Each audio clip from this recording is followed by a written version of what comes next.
Well, more bad news for failed gubernatorial candidate from Arizona Republican Carrie Lake.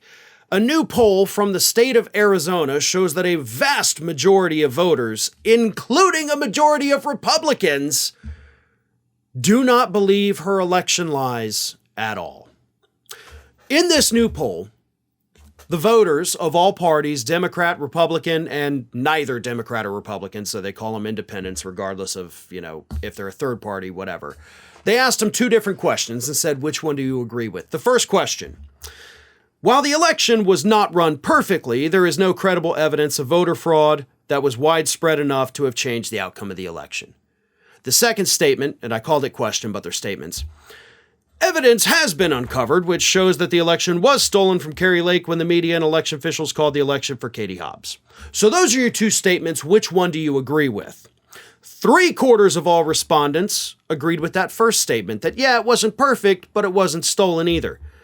90% of Democrats agreed with that statement. 75% of independents agreed with that statement.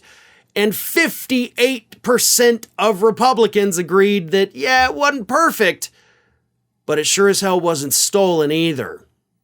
So let me put that another way.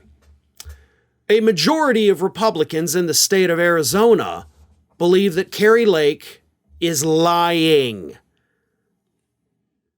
That's bad.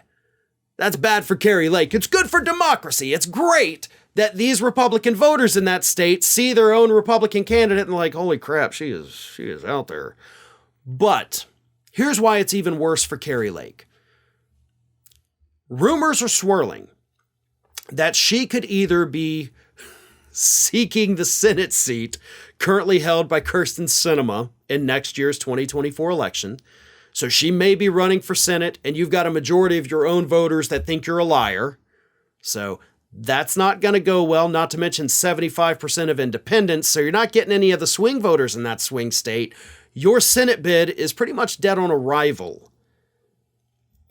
The other bad thing is that the other rumors, if she doesn't run for Senate, is that she could end up being Donald Trump's VP pick for his ticket.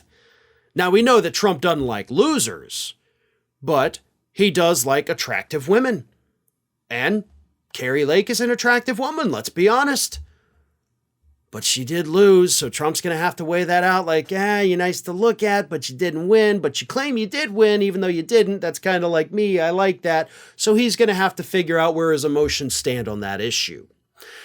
But with this many voters in her home state being against her, thinking that she is a liar, and of course understanding that that lie is what's propelling her to the stage at CPAC, as she was, propelling her into the media, as it has.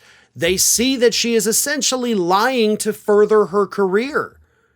So it's not only that the voters are going to turn against her, it's that the opposition party, the Democrats, they've got a lot of ammo to attack her on. So it's not like this is something that's going to be swept under the rug and voters are going to forget about it if she runs for the Senate next year. Oh, God, no. The Democrats are going to run ads talking about the very things I'm saying right now. And it's going to become fresh once again in the minds of the public and in the minds of a majority of Republicans, making it unlikely that Kerry Lake would even be able to win a primary for that Senate seat, let alone the seat itself. Hi, everyone.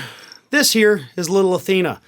And Athena would like to know why you haven't subscribed to Fair and Balanced yet. So please, don't let Athena down. Subscribe today.